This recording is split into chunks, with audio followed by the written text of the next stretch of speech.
Глобальна реконструкція та ремонти чекають на будівлю 23-ї школи, розташованої у районі Залізничного вокзалу. Цьому спеціалізованому закладу у 2017-му виповнилося 110 років.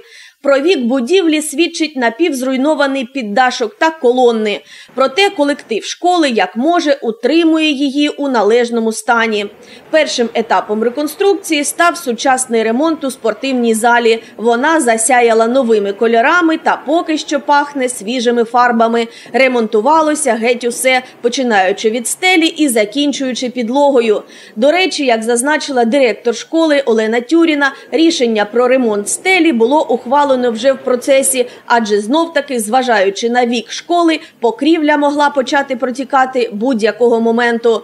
Загальна сума, витрачена на реконструкцію спортивної зали, ремонт тренерської кімнати, роздягалень та санвузла – 1,5 мільйона гривень. На реконструкцію ж усієї будівлі школи необхідно 26 мільйонів, 23 з яких виділяються з обласного фонду регіонального розвитку. Ще 3 мільйони додасть місцевий бюджет. Планується повністю змінити вигляд цієї будівлі, замінити мережі тощо. Потім черга дійде до меблів та обладнання. Коли ми відбирали всі проекти по області, то зупинилися саме на цій школі. Сума вроді би здорова – 25-26 мільйонів. І якщо взяти, то весь бюджет регіонального фонду розвитку – 200 мільйонів на всю область. Наші проекти не закінчуються, гранти не закінчуються. Ми подалі активна школа, ми подалі демократична школа. І тому з радістю будемо вчитися в новому освітньому середовищі в новій українській школі.